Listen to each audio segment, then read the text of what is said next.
We can start again. Fresh. Together. Welcome to Watch Mojo, and today we're counting down our picks for the best theories regarding a potential Stranger Things spinoff. The storyteller keeps telling stories. Number 10, the Steve and Dustin road trip. Though deeply devoted to his studies, he still makes time for the occasional adventure. It's the concept fans have been screaming for since 2017, a Steve and Dustin buddy comedy. We know this is possible as their final scene together insinuates some kind of road trip. Picture it, Steve Harrington and Dustin Henderson in that cute little RV, cruising across America and just living carefree. How do you know? How do I know if it's not a lizard? Yeah, how do you know if it's not just a lizard? Because his face opened up and he ate my cat. Drinking, playing D&D, hunting cryptids, who cares? They could just hang out. Unfortunately, the reality check here is heartbreaking. The Duffer brothers have firmly shut this down, stating that they aren't interested in retreading old ground with the original cast. They want a definitive end to these characters' arcs, and we guess we got that. As much as the internet would break for this adventure, it is destined to remain a glorious piece of fan fiction. Use the shampoo and the conditioner, and when your hair is damp, it's not wet, okay? When it's damp, you do 4 puffs of the Farrah faucet spray. Farrah faucet spray? Yeah, Farrah faucet. You tell anyone I just told you that, and your ass is grass, you're dead, Henderson. You understand? Number 9, Tales from the 80s. You think they built this whole mall just so they could transport that green poison? I very seriously doubt something as boring as poison. It's got to be much more valuable, like promethium or something. We know that Tales from 85 is in the pipeline, but a few theorists believe it could result in a wider show that patches up plot holes. Specifically, this show would cover the wonky time jumps between seasons, explaining mysteries like how the Russians built a massive underground base beneath Starcourt Mall, or how the military patched up interdimensional rifts and took over Hawkins. A phenomenon now covered up by a giant metal Band-Aid. Quite the eyesore, but hey, great for sledding. It's certainly practical as it fits the no old characters rule, and it still plants us firmly within the small world of Hawkins. The globe-trotting and upside-downing is fun and all, but we also miss the intimacy of the small town. But then again, Netflix generally wants franchise expansions to hook new subscribers, not just assign homework to the diehards to fix nitpicks. Still, would be cool. While we're on the subject of things not to do, please steer clear of the Military Access Control Zone, aka the MAC-Z, or as I like to call it, the Big Mac. Number 8, the 11 spinoff. And then there's another road. Where you find a way to accept what happened. This one has been widely shared, and understandably so. 11's ending was left ambiguous, with many believing that Mike was right and that she's living in a quiet village somewhere. Naturally, many fans assume that the show will eventually pick up 11's story sometime down the road, and that we'll get a true definitive end for the character. Where did she go? No one knows. No one will ever know. But I'd like to imagine that she's in a beautiful land somewhere far away. Again, this seems unlikely given the Duffers' comments, but who knows? Maybe in 10 years, when Netflix is begging them to return for more Stranger Things content, they'll phone Millie and get her to do one last Where is 11 Now type show. We're not asking for much, maybe just a short movie or mini-series that wraps up the open-ended question, sort of like El Camino did for Breaking Bad. Who is it?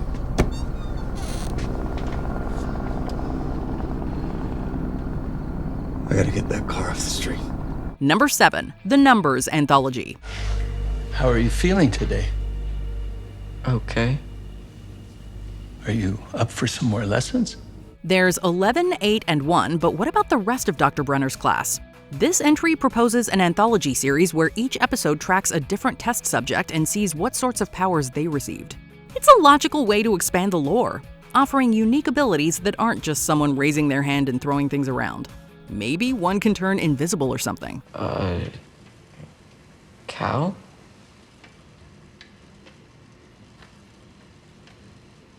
It's supposed to be a dog. This sounds quite a bit like the Umbrella Academy, so we know Netflix is down for these types of shows. And after all, the creators have always tried to keep their universe within the Spielbergian sci-fi realm. And what's more Spielbergian than a bunch of kids with magic powers? Plus, we'll never say no to revisiting the Hawkins lab and Dr. Brenner. Let's try something a little bit more challenging. Is that all right with you? Number 6. Henry in the Abyss. At first, I believed you had sent me to my death, to purgatory. But I was wrong. I was somewhere new. You know what would be really cool? Seeing a bit more of the Abyss.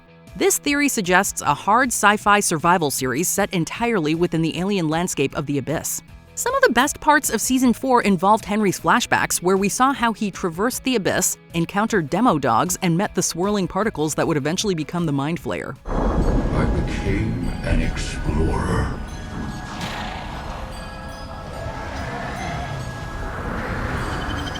An explorer of a realm unspoiled by mankind.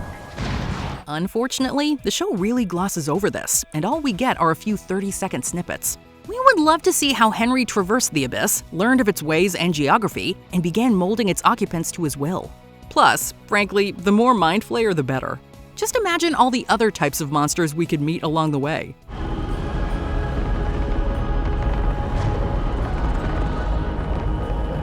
Number 5. The First Shadow.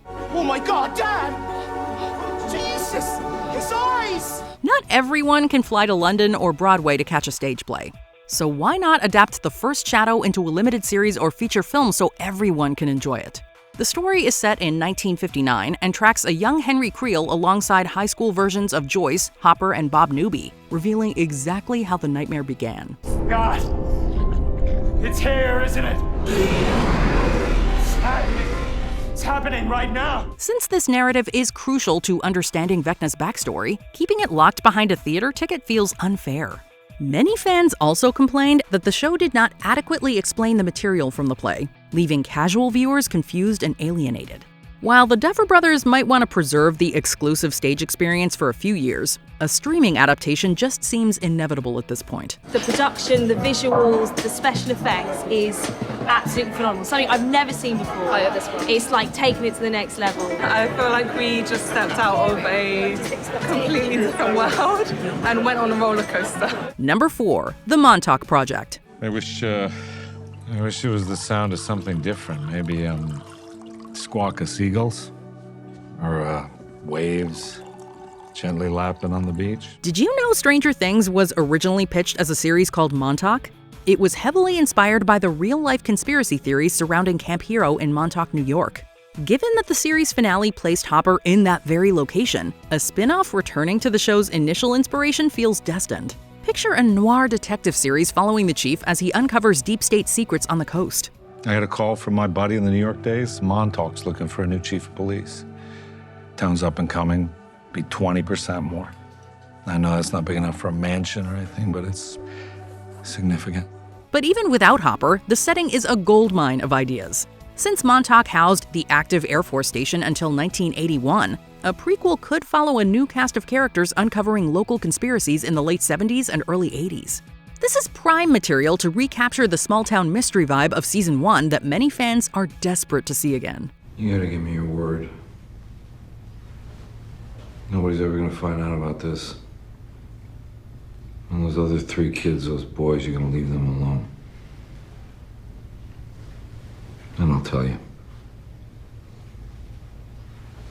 I'll tell you where your little science experiment is. Number 3. The 90s X-Files shift. The night in the Zoomer, they retire from battle and they settle down in a small village. With each passing day, their love grows stronger. The 80s are tapped out. It's time for the 90s. Stranger Things has always excelled at period immersion, so seeing the Duffers tackle the next decade is a tantalizing prospect. This spin-off could evolve with the culture, trading the Amblin-esque wonder of the 80s for grunge, paranoia, and plaid shirts. Think The X-Files meets The Matrix. One day, he hopes their tales of grand adventure will spread far and wide across the land, so all can know of their great bravery. Audience nostalgia is shifting toward the 90s, and there's growing hunger for the traditional Monster of the Week format, where mysteries are introduced and solved in 45 minutes. A procedural sci-fi drama would be a brilliant business move for Netflix, capturing a fresh wave of nostalgia while reinventing the show's aesthetic. We choose to believe. Agent Mulder, I'm Dana Scully. I've been assigned to work with you. Oh, isn't it nice to be suddenly so highly regarded? Number 2, Stranger Things, Tokyo. I finally slept, and I think I'm officially on Japan time. We do like press junkets and stuff in the hotel this morning. Now we're entering highly probable territory. Rumors of an anime titled Stranger Things Tokyo have been circulating for years. The story supposedly follows twin video game-loving brothers living in 1980s Japan who stumble into the Upside Down.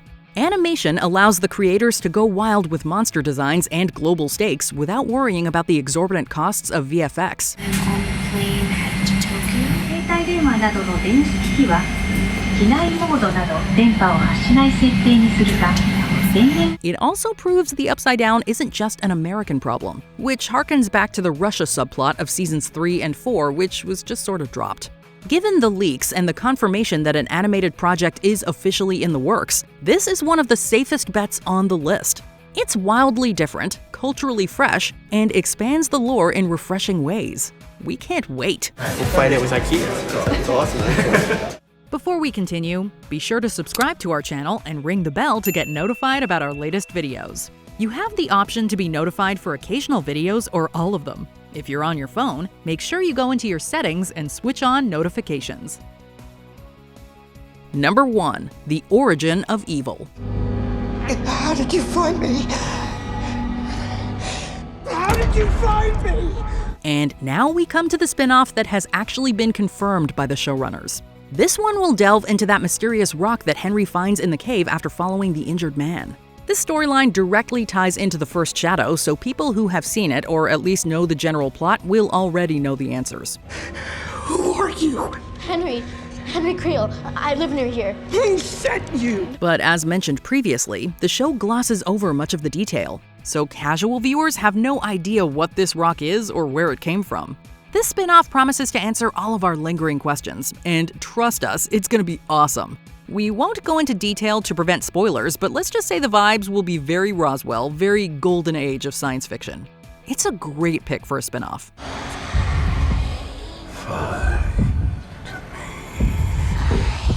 What are your thoughts on these spin-offs? Let us know in the comments.